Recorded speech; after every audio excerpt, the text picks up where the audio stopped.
Hi everyone, myself Anurag Kumar from SNS Technologies. In this video, I am going to discuss about DT-based steady-state error control systems. So normally we are having a lot of things, especially in real-life systems. We are using robotics and automatic control systems. So they are having a lot of error signals while generating the informations. So in this video, we are going to discuss about how this error has been identified and how the error has been removed by the following techniques. So normally this technique will be very useful to identify the errors of the control systems. So this error has been identified by using proportional, integral and derivatory controllers. So based on this controller, we can able to solve the particular problem by using this DT based error control technique. Let me start with an empathy. If the output of a control system at a steady state does not match with an input, then it is known as steady state error. In physical control systems, the errors is responsible for certain inputs, that is nothing but step inputs, ramp inputs and parabolic inputs. A system may not have any steady state error, but it requires a non-zeroic condition, that is steady state error of ramp input. Then in control systems are also classified in magnitudes of the steady state errors due to the individual goodness of the system. Everyone, today I am going to explain about the define phase.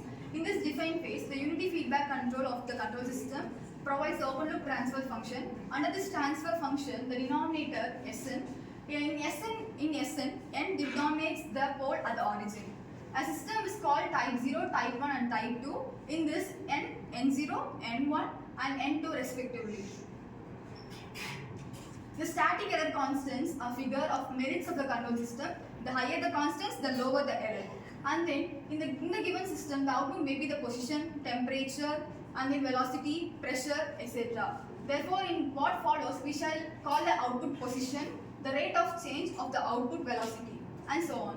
This means that the temperature of the control system, the position represents the output temperature, and then velocity represents the rate of change of the output temperature, etc.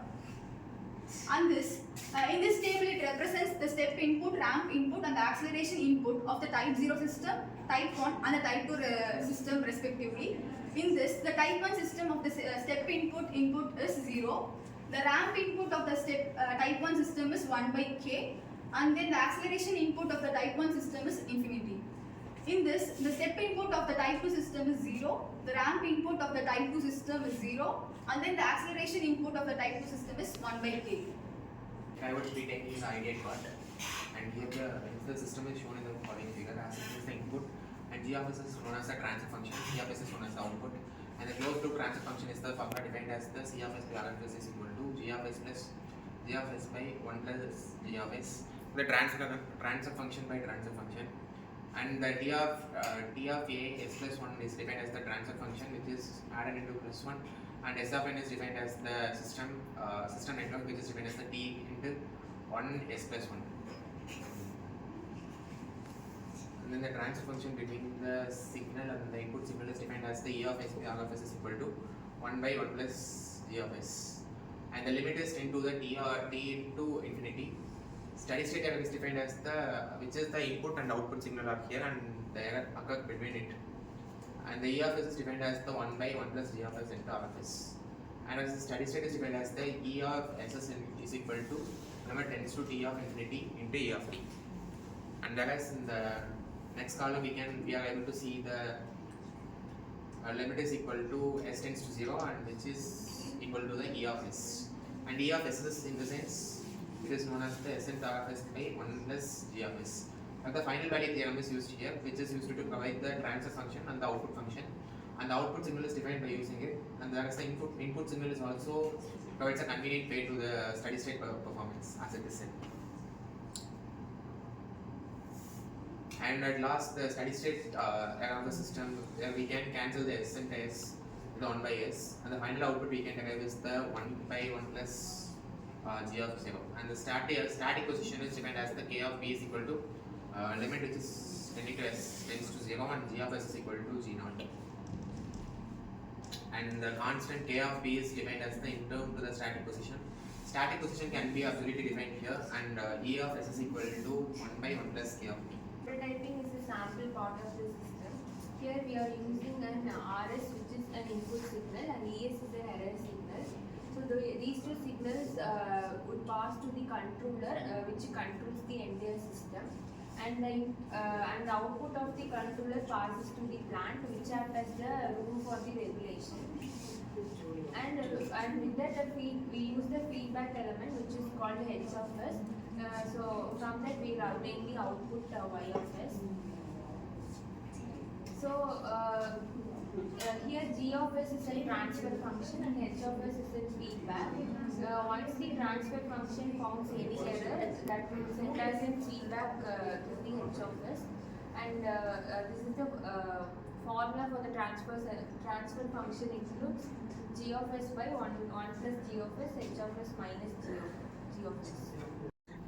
So in testing phase, how the error system determine is analyze the system with different types of input. So in testing phase, the input is sent to the detector and which controlled by and produces the actuating signal. If the error is detected, the feedback loop passes and to produce the output.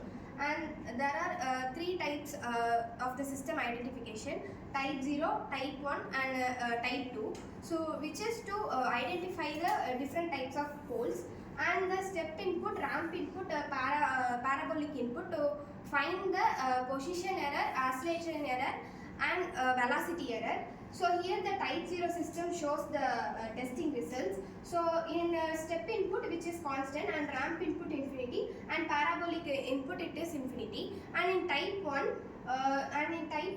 step input is infinity, ramp is constant, and we get the final testing results of type 2 systems also.